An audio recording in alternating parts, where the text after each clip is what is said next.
Okay, I have few introductory words. If everybody can switch off the microphones, because sometimes I hear the echoes. Hello, everyone. Thank you for coming. My name is Tatya, and I will be moderating today's event. If I have to say a few words about me, I would say that I am a woman and a mother. Everything else is uncertain for now. Today is International Women's Day, and I usually receive flowers on this day and put on a beautiful dress and go out. But this year is a bit different for me and for millions of other women whose minds are occupied with something else, something more urgent, finding safety for their families. And of course, I'm talking about the situation in Ukraine. My heart goes to them all, especially to women who are sometimes considered as more vulnerable, but I'm not sure if I agree with that, because I am part of lots of group chats with Ukrainian women. And if you could see the bravery and strength and resilience that they are displaying, you would not say that word. We will move mountains when it's necessary, and we play hard so that our children do not feel the chaos that is going on in the outside world.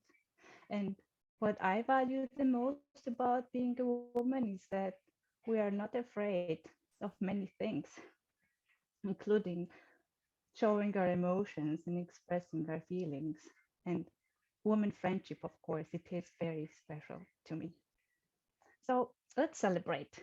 No matter the chaos, let's just pause and celebrate this International Women's Day, because frankly, we deserve it. I have a wish for and a commitment that I would like to share.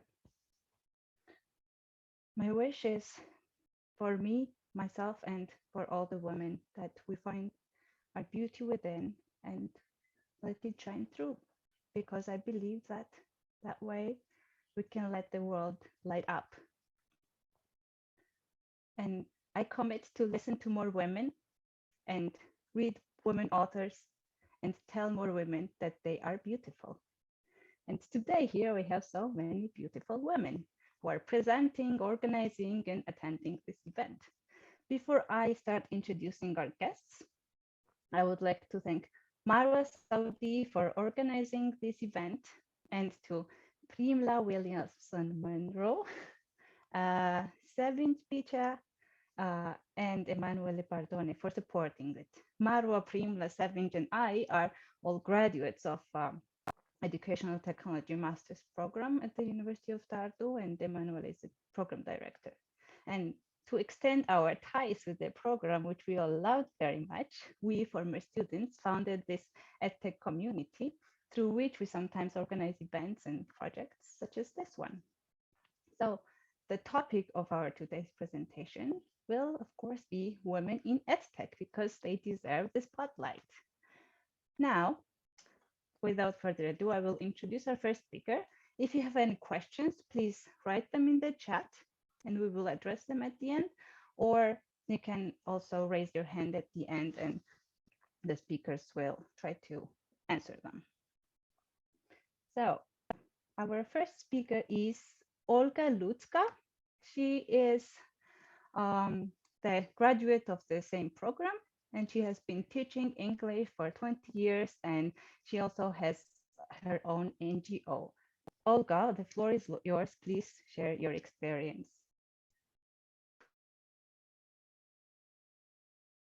Olga, you need to unmute. We cannot hear you.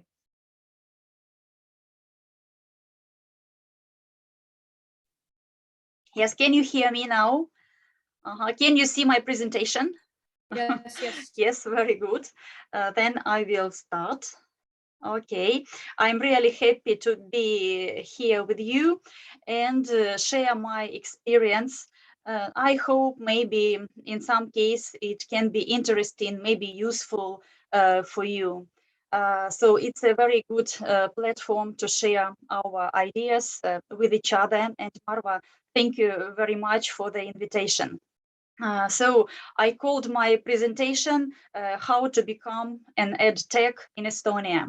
My name is Olga Lutzka. I am an educational technologist in one of Estonian schools in Narva Kesklinna High School. And I also have an NGO called Nutilingua. I want to start with an idea that Estonia is a country of lifelong learner teachers. What do I mean? Lifelong, we have a lot of tools here in Estonia for all teachers.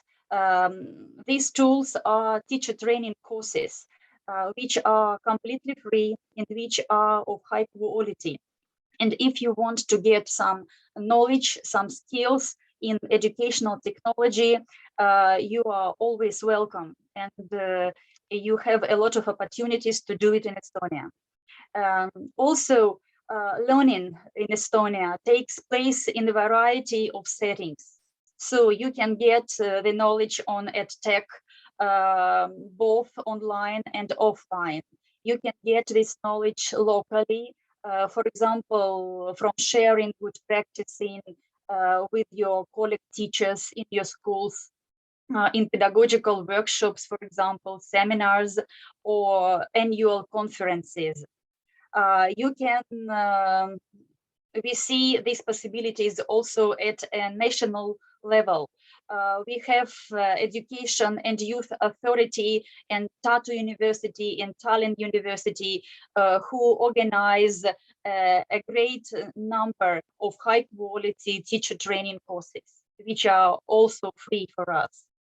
And of course, we can develop our knowledge in EdTech internationally, participating in different Erasmus Plus projects, which provides us also with a lot of possibilities, where you can choose any topic in the area of educational technology, any country, go there and study and develop yourself professionally in this area.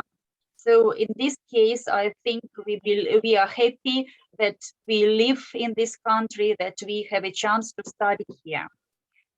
And now I want to share with you with my way to educational technologies. My way started maybe 7 or 8 years ago. I started with these mentioned above teacher training courses provided by Education and Youth Authority, which is called Harno today. These courses were on different topics, but they were, of course, all related to educational technology.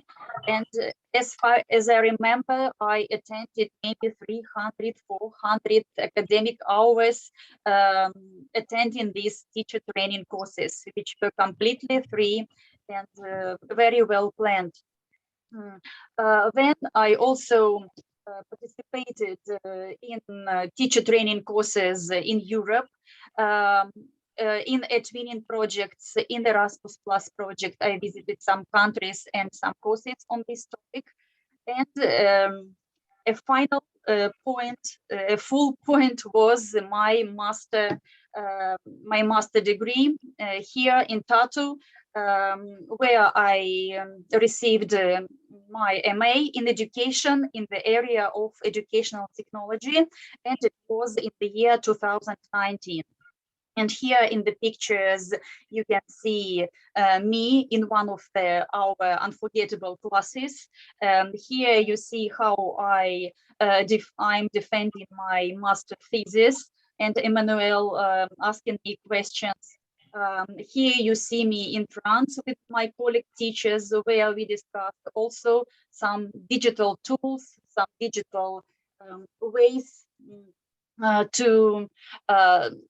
for a modern education process. And here I'm with my diploma in my hands. Of course, I am proud of myself here. So I'm full of knowledge. I'm full of ideas to go ahead. Yes.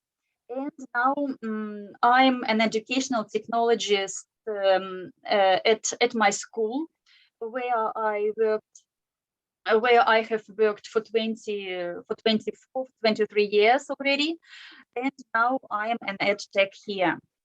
And as for my goals, as for my mission, they are the following.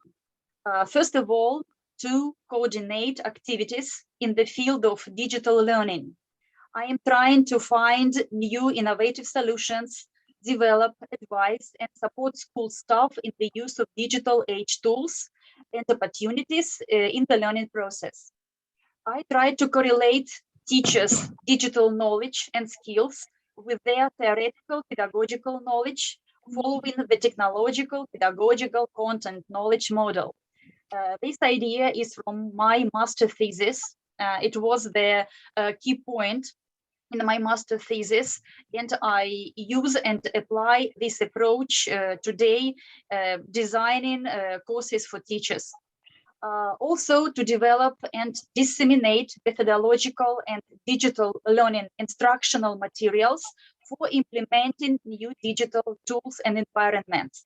What do I mean here? When I teach teachers to acquire this or that digital tool, for example, I always provide them with some methodological instructions, maybe paper-based, because teachers like to have something printed out with the step-by-step instruction. So, or it can be a video instruction for teachers. So I always provide them with these aids. Also, I try to manage and develop digital learning environments. For example, last year, together with all teachers, we started to use a new LMS for us, Google Classroom. And also, I am trying to participate in Estonia and international educational technology cooperation networks. For example, last year, I carried out 2 webinars from Education and Youth Authority from Harno, 2 webinars for Russian-speaking teachers in Estonia, where we discussed how to motivate students to be active online while online learning in the time of coronavirus, in the time of isolation. So I'm trying to be active and spread the ideas on. Sorry to go. Yes. And now I am also in EdTech for students. At school, I am organizing these events like Safer Internet Day or Digital Week or European Code Week. Also, I have a group of school robo mentors who help me to carry out such interesting robotics clubs, robotics workshops in our school from time to time. And I am an NGO founder. The goal of my NGO is to promote educational technologies in extracurricular activities for local youth aged 6-12 in my town. So I've got a robotics Lego club, and I organize the techno summer camps for kids in my town in Narva. And the second goal is to provide local teachers with an opportunity to develop their digital competence. And in the picture here, you see me, and the picture was taken last week. At the moment, I am organizing a teacher training service for my colleague teachers, but from a different school, who asked me to help them to acquire Google Classroom LMS, Learning Management System. And so now we are in the process. Yes, and I think that's it. And thank you for your attention, and happy Women's Day, dear colleagues, dear students. Thank you very much, Olga. You're welcome. Thank you. Thank you. If there are questions now, or if you have later, you can just write them down. Meanwhile, I will announce our next speaker. So our next speaker is Perio Botus. She has been teaching with adult learners, I believe teaching English language to refugees who have been relocated to Scotland. Or Pirjo, sorry, we would all like to hear about your experience. Go ahead. So thank you for the introduction, Tatia. And good afternoon to everyone. And thank you to Tartu EdTech community for inviting me to talk here today. It's my pleasure to share my views and experiences regarding educational technology. Yeah, my name is Perio, and similarly to Tatia, there are a few things that are certain about me.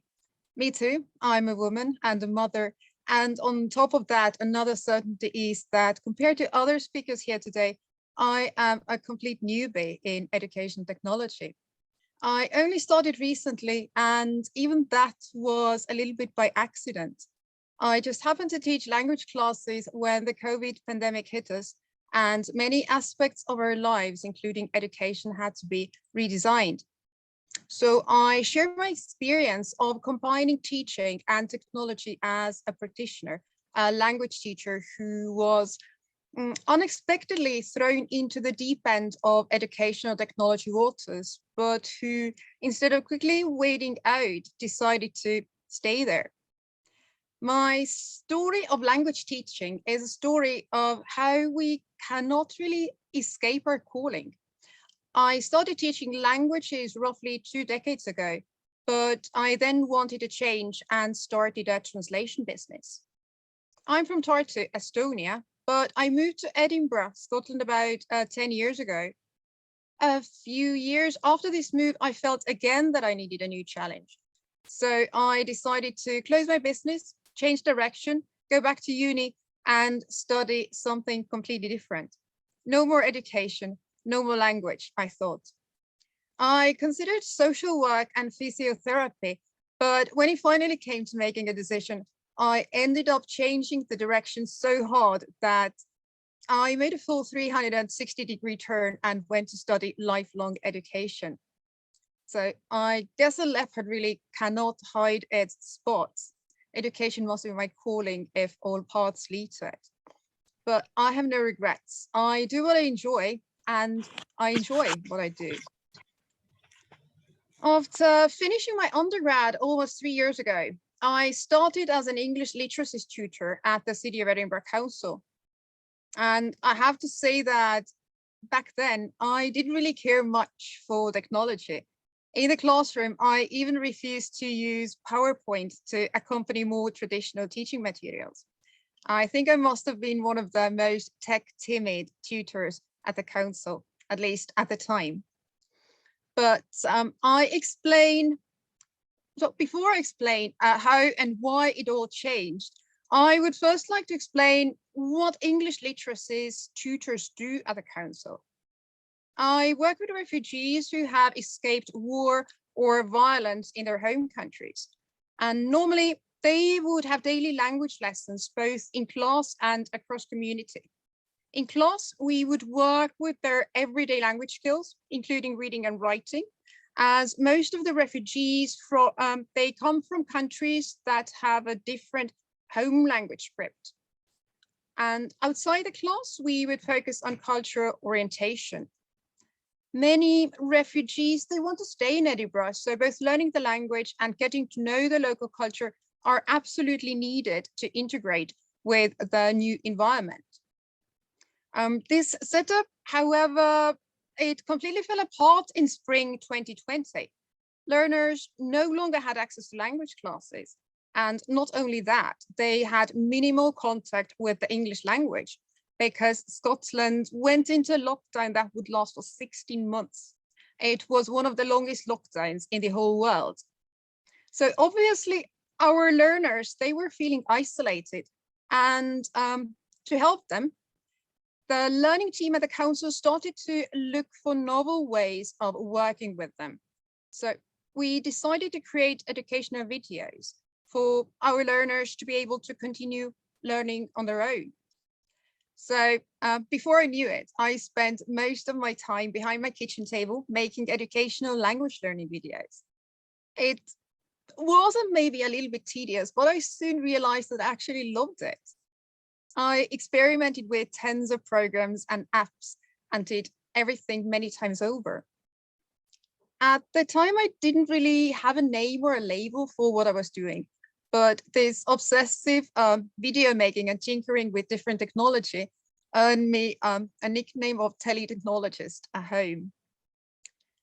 The learners, they loved those videos, but as the lockdown didn't seem to be ending anytime soon, we felt that the videos were not enough. And by then, I think my newly found interest in merging education and technology had become evident at the council. So in summer 2020, they asked me to pilot developing and delivering the first ever online English language course at the council. Feedback from the learners was very positive. So we went on to develop a citywide approach to teaching English online. Our Open for All online English language program was launched in September 2020. And I have been part of developing and improving the project ever since. While teaching in a novel setting, we started to see the importance of teaching digital skills to our learners. This was essential not only to support them to participate in language classes, but also to help them to acquire digital skills for everyday purposes. As a result, digital literacy is now part of our core aims of working with our learning community. But as to the project itself, it now has 13 literacy groups with around 75 learners learning to read and write in the virtual classroom, plus a few dozen English as a second language courses, with almost 300 learners participating every week. But when we started, no one in our team had really any idea of how to put together an online learning curriculum, or what tools to use, or even how to use the apps or platforms that were available for teaching. So we were very much in the emergency online learning mode, and I was only starting to get some idea of using technology in education. This, of course, meant a lot of trial and error. First, I felt that I had to use every single digital resource that was available to make learning engaging and useful for our learners. So in my online classes, there was a lot of switching between different windows and using breakout rooms for group work. And the materials that I used, they were tailor-made for each and every class. I spent long hours making sure that the materials both looked perfect and were visually appealing. And that was to the extent that my family rarely saw me anymore. I was always behind my computer. But the trouble is, although this did satisfy my artistic side, I don't think that it actually did as much to benefit my learners. I soon realized that less is more. Moving online was a step to the unknown for us tutors, but it was even worse for our learners.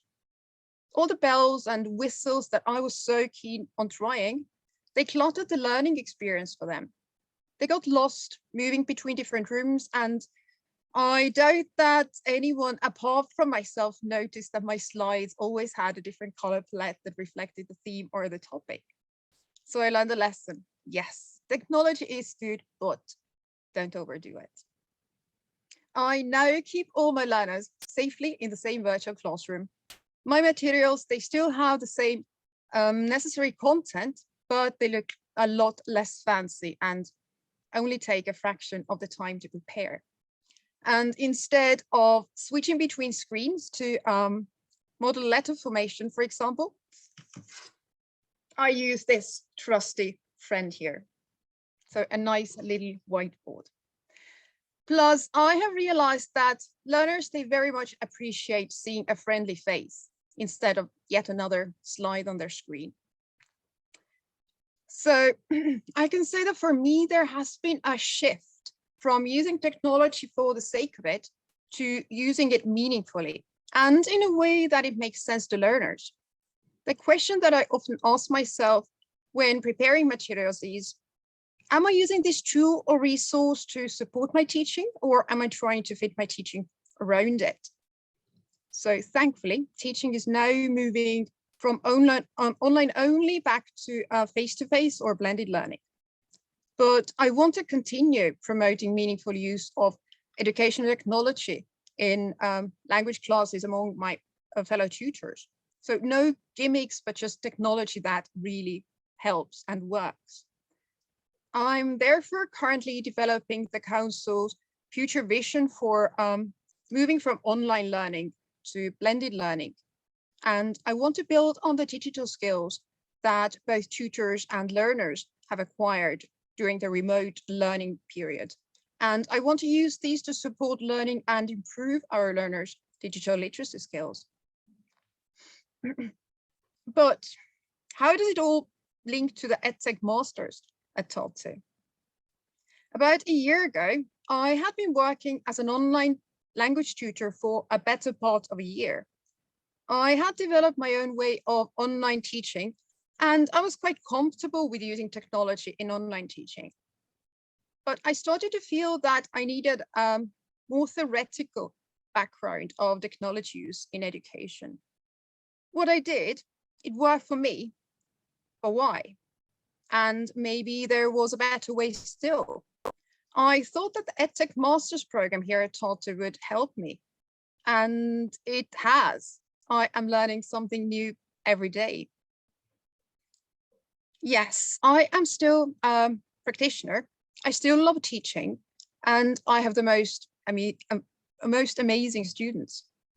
But I also want to look deeper into how to use technology to enhance learning, and more specifically, how to encourage other teachers like myself 2 years ago overcome that reluctance to use technology in their practice.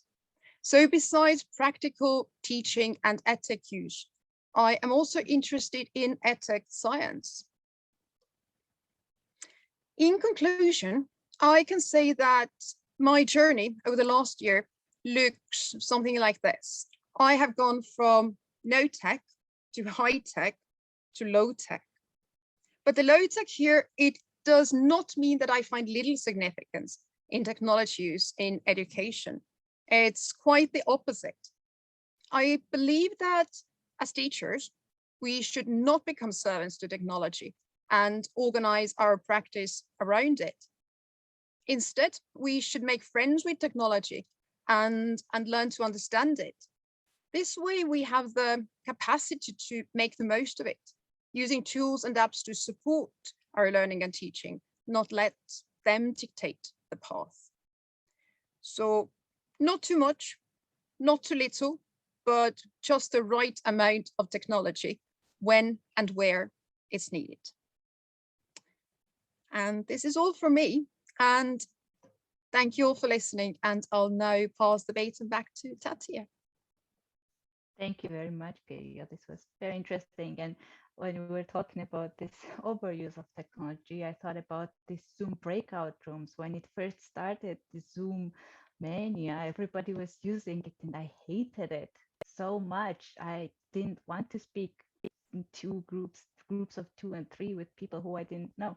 It was awkward, but now it has been getting much better. So I think you're not the only one who went from overuse of technology into something more moderate, which was very nice way how you put it.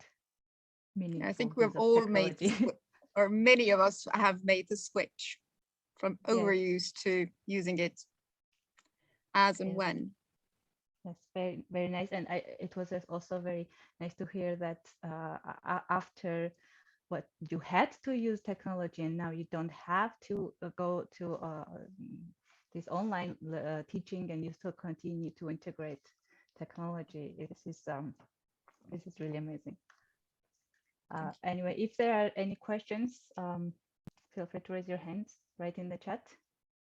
Give you a few seconds. If not, I will introduce the next speaker.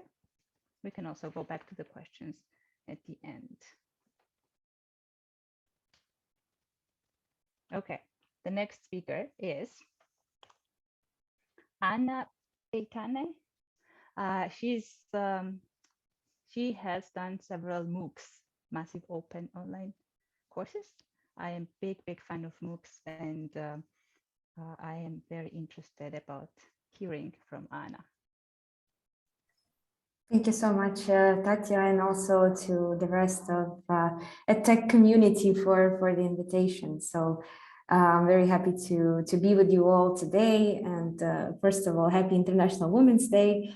And thank you for a very nice also introduction, Tatya, to this event. I will try to stick to the time and to be brief and I also don't have any special presentations, so I will just try to use the power of the narrative and rather talk about my journey into educational technology the same way as Pirjo. I actually, first of all, I am a practitioner, so I have to start my speech probably with a little disclaimer that my educational background is focused in political science. So I do hold a master's degree in political science, not educational technology. But that being said, I do come from a family of educators. So my mother is a teacher, and on her side, everyone is teachers. So I think that when I was growing up, everyone made the prognosis that I'm going to end up somewhere in either teaching or being in higher education. And I would always strongly deny that, no, I don't plan to actually work in higher education. But here it is. I ended up working in higher education eventually. So just kind of fast forwarding the time, after completing my bachelor's degree, I was, of course, in search for master's studies and found a very interesting program here in Tartu, European Union Russia Studies. And as part of this curriculum, we had a special seminar, development seminar.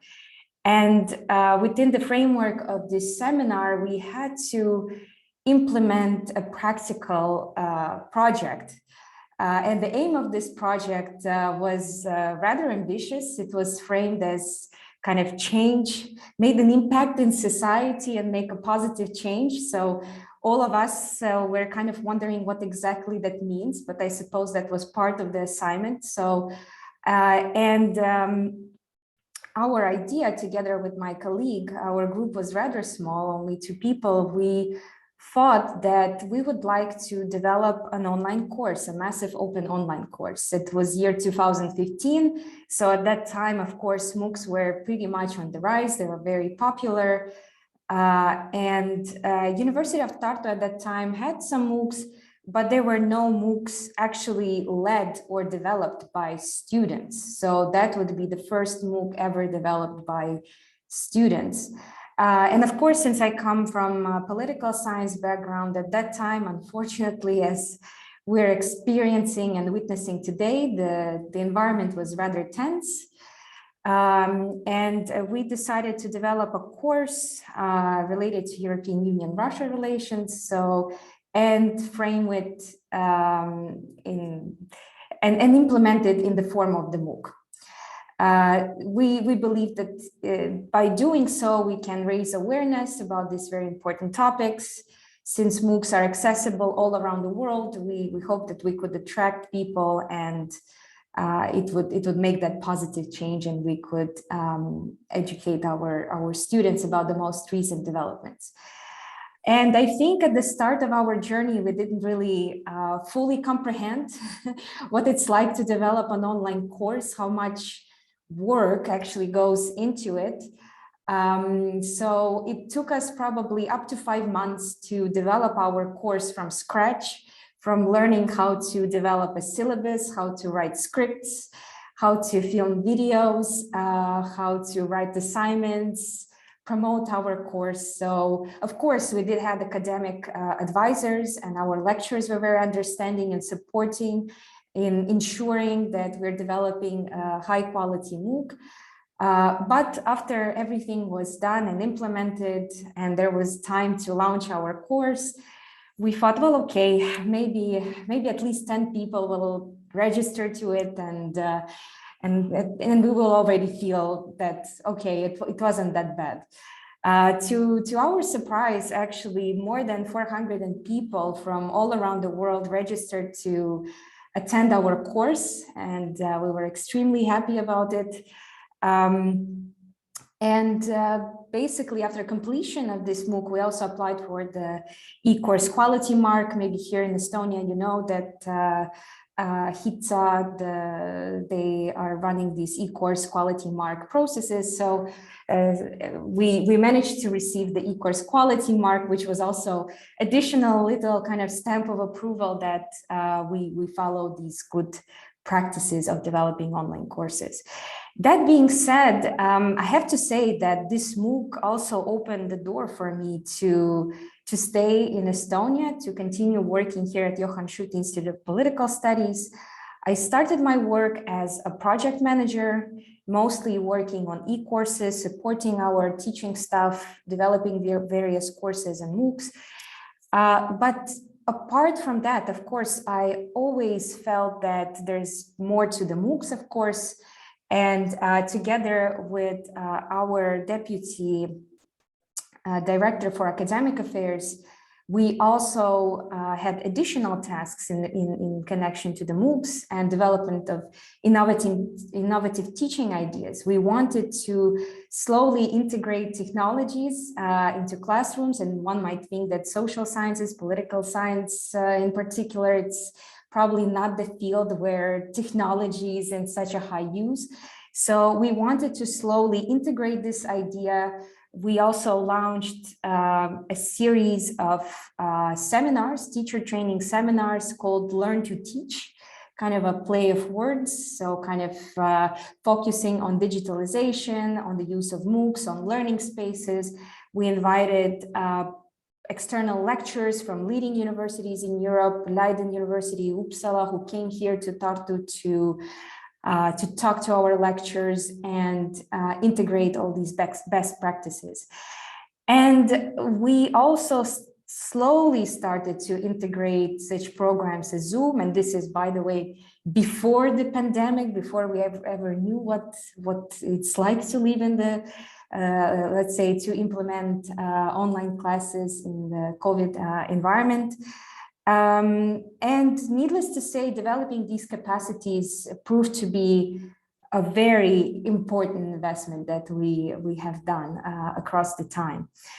And that being said, I think that March 2020 also made a significant impact on the direction of my career.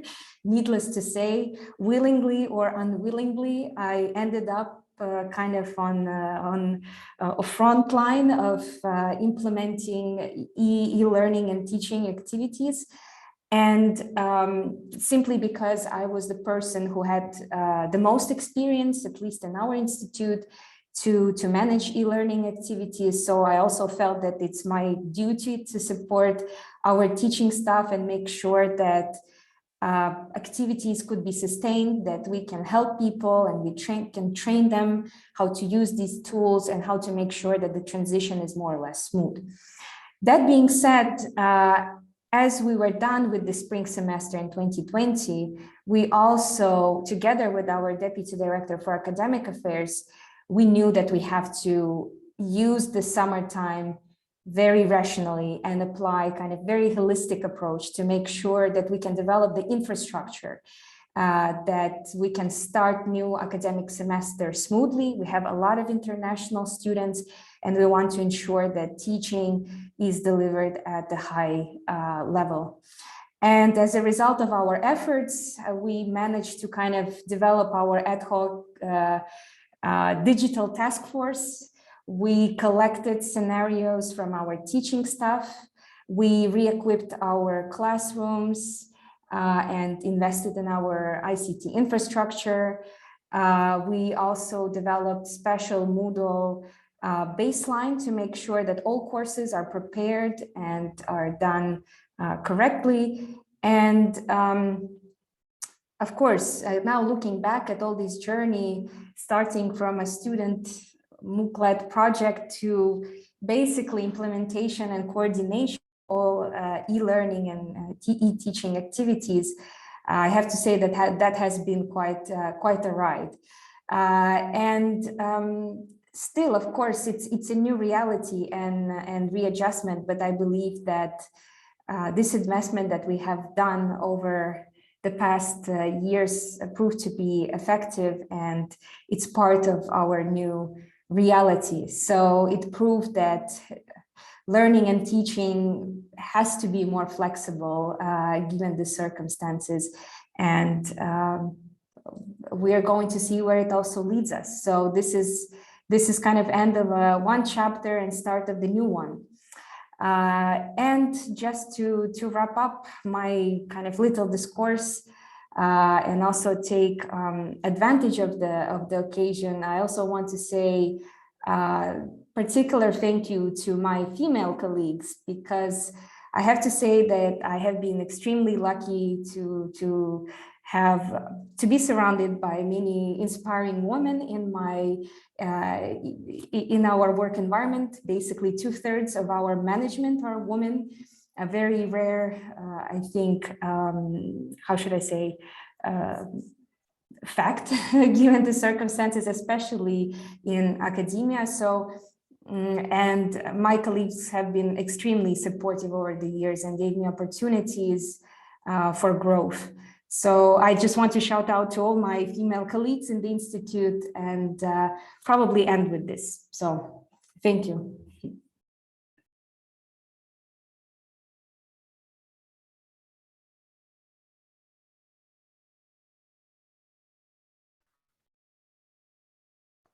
Thank you, Anna. The very inspiring story. I have a first comments question on the chat, Tatya. Yes, I saw the comments. Okay.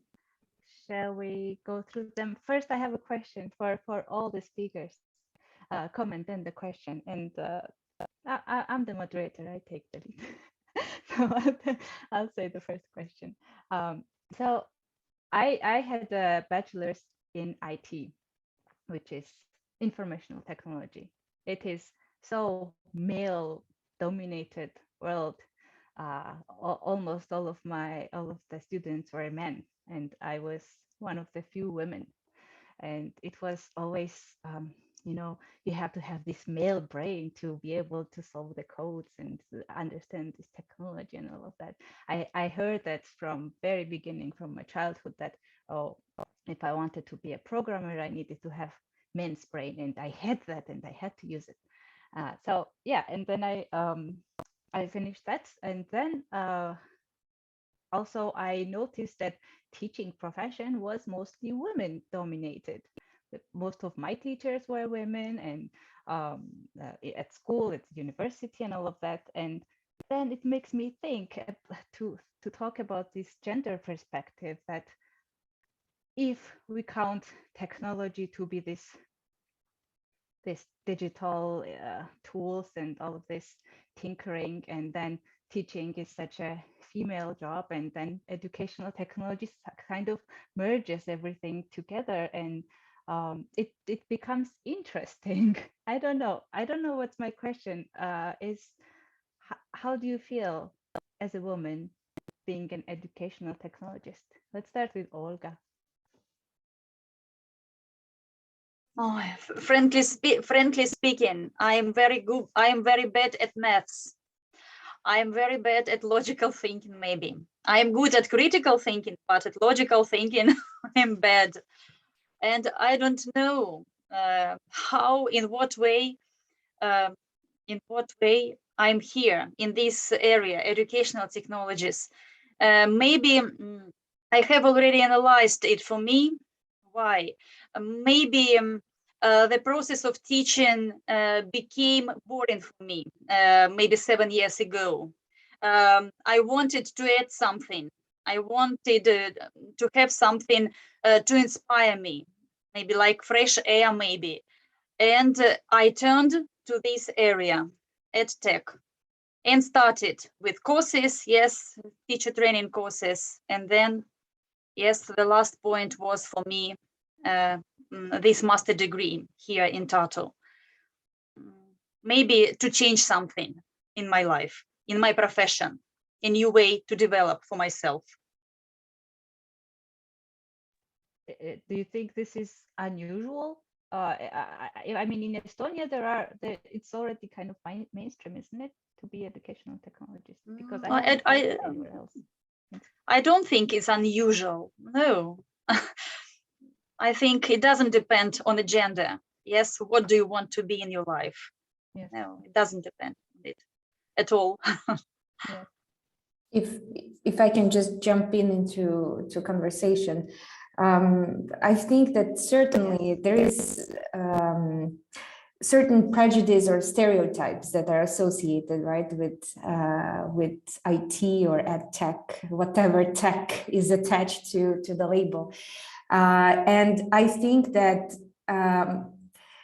as a result of this uncertainty and COVID, I personally also had to embrace some responsibilities that I thought that I'm not going to deal with, especially when it comes to the technical components. So as we were readjusting our teaching and also dealing with all the IT infrastructure that we would have to use, I had a lot of kind of fears and how should I say, yeah, perhaps fears, how exactly we're going to operate with this. There was just simply a lot of information that, you know, if you come from a project management field or other specialities, how come you know all these nitty-gritty details of what kind of specific, I don't know, cables you should use in order to make certain things work, right? So, but I think that looking now back, yes, it might look scary, but at the end of the day, we somehow managed to survive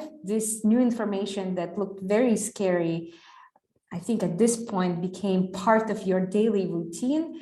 So I think that it might look scary, but I think one just has to be open to these challenges. Sometimes we don't have too much time to think about it because there's just a very pressing situation, but I think that's just part of the journey. And I have to agree here with Olga.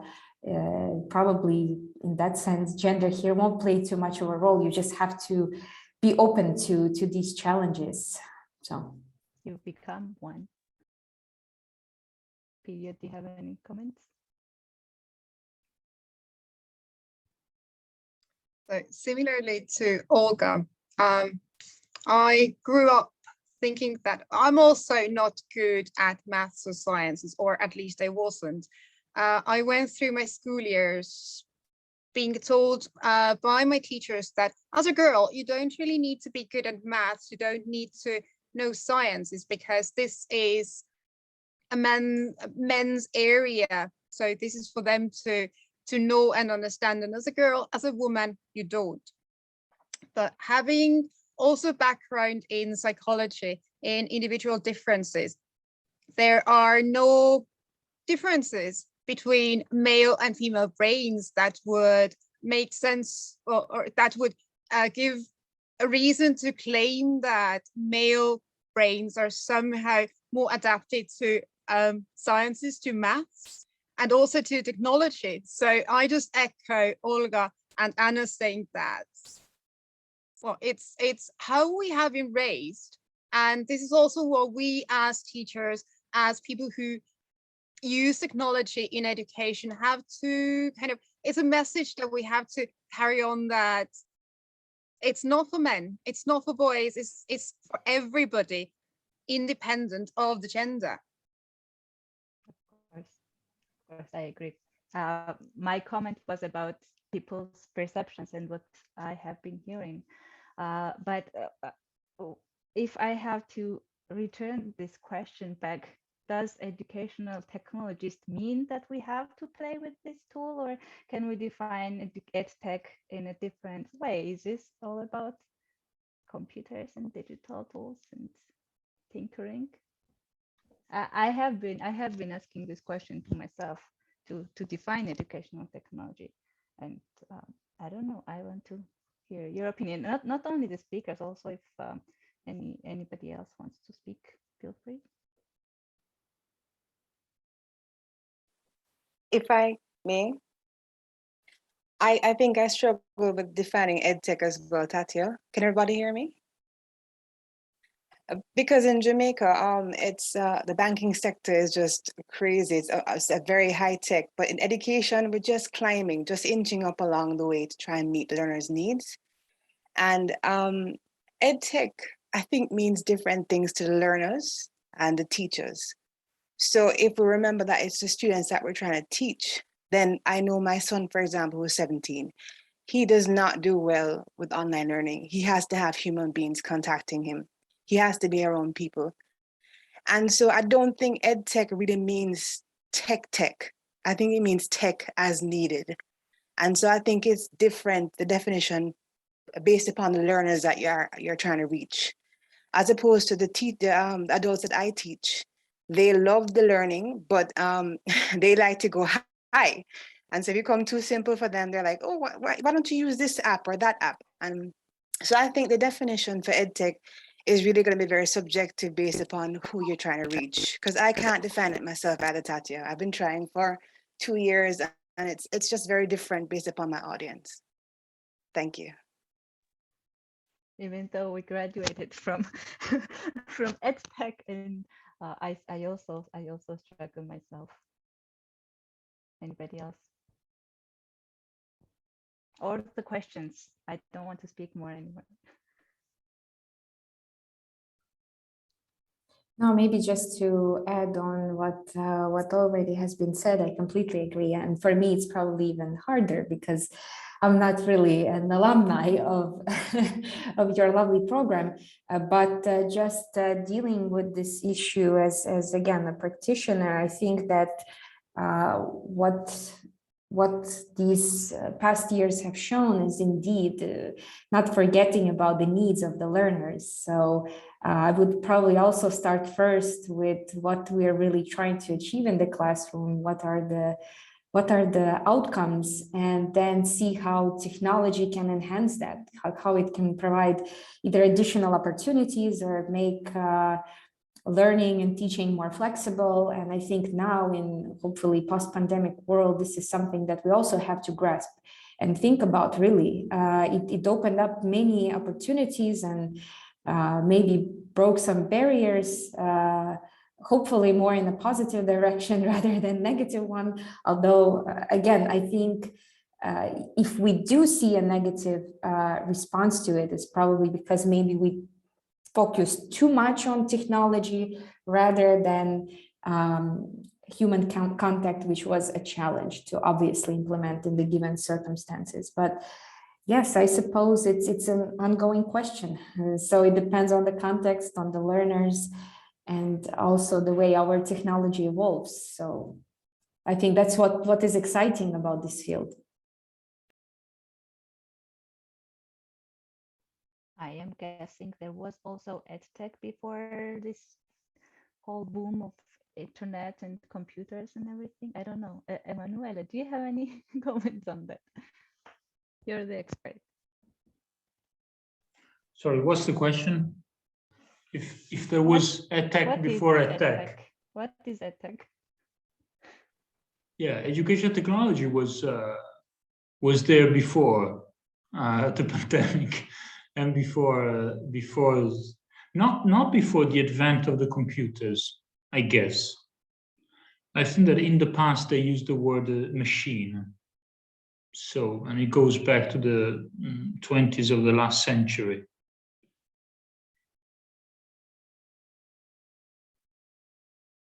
Okay, so it was. Yeah, so we had yes. But it is mostly about interacting with something for educational purposes, I guess. Yeah, I mean, since the 20s of last century with Skinner, who created this teaching machine, which was a machine. I mean, back then they used the word machine, which is another way to say that we're using some sort of technology to facilitate. In that case, it was for facilitating teaching. And it was rooted in a behaviorist approach. Yeah. But later on, of course, with the computers, everything changed because the possibilities were just blooming. And I think that the first, I'm not so sure if this is correct, but it was already in '66 that a magazine devoted to studying and sharing ideas about the role of technology in education. No, sorry, it was since '66 that there was a magazine dedicated to educational technology. The title of the magazine was Educational Technology. So this is a term that has been around for basically 6 decades. Yeah. Of course, I mean, every once in a while our perspective changes, because of course we can't compare the digital technologies that we had in the '60s with the digital technologies that we have now, obviously. But yeah, but there are some patterns and recurrent dreams, recurrent problems. Thank you. Okay. Wicked problems too. Wicked problems. Wicked problems. Yes, I don't know. Perhaps the pandemic was a sort of turning point, because, as you said, I don't think that nowadays, I mean, even the most tech enthusiasts would say that we just have to turn everything into something digital. I mean, I think that this is a perspective that nobody would take into consideration. I hope so. Yeah. All right. Do we have any questions or comments? I just want to say thank you so much. Comment Sorry. before saying thank you, Prima. There is a common pattern between the three speakers, actually, which I was thinking about since they started the presentations, since they finished the presentation, but starting the presentation, which is all of the three speakers, there was a turning point and change point in which they encountered and started to tackle educational technology. Either they wanted to change their path because they got bored, as Olga said.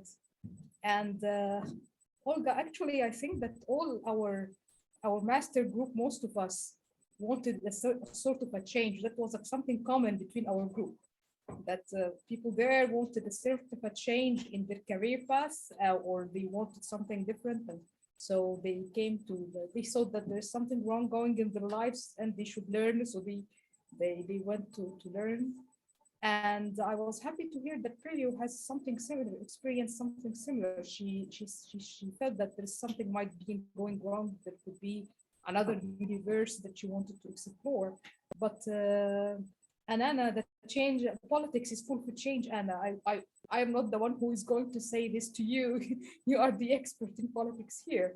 But life is full of change, and that was the common thing that the three of you were saying. This is interesting, actually. I just wanted to say it as a comment. Thank you because I'm not going to, I will leave the floor to Primla to thank you, and for Tatya to thank you, and for everyone else. Well, thank you. Thank you for these inspiring speeches. I won't steal Tatya's thunder. I won't say the thank yous for the group, but I definitely want to thank you on my behalf, because I think the change that Mara was mentioning there, it's something with education that you feel it, but in terms of looking around you to see if anybody else is figuring out that something is wrong, they're not seeing it either. So for me, it was feeling the change, feeling the need for change, but not having anybody else around me understanding that something was wrong, that something wasn't working. And so to move ahead with the change, regardless of other people understanding it, that's very brave, that's courageous. So I want to really commend all of you for what you've done, because you may have not recognized what a change agent you have been, but I'm sure with COVID and the pandemic and lockdowns, you've seen the relevance of what you've done. So I commend you all for what you've done. Thank you. I also relate to change to, regarding the master. So I don't know if there are no questions. I'm reading. Then I will wrap up this meeting. It was very interesting, very inspiring. Thank you, Olga, Anna, Pirjo, and everyone else for your presentations and for your engagement. And one more time, happy Women's Day. And this will be it. So thank you all. Thank you so much. Thank you very Thank much. you. Thank you very much. Thank you. Thank you. Thank you. So have a nice evening and have a nice day for Pirjo. Thank you. Bye. Bye. Bye. Bye bye.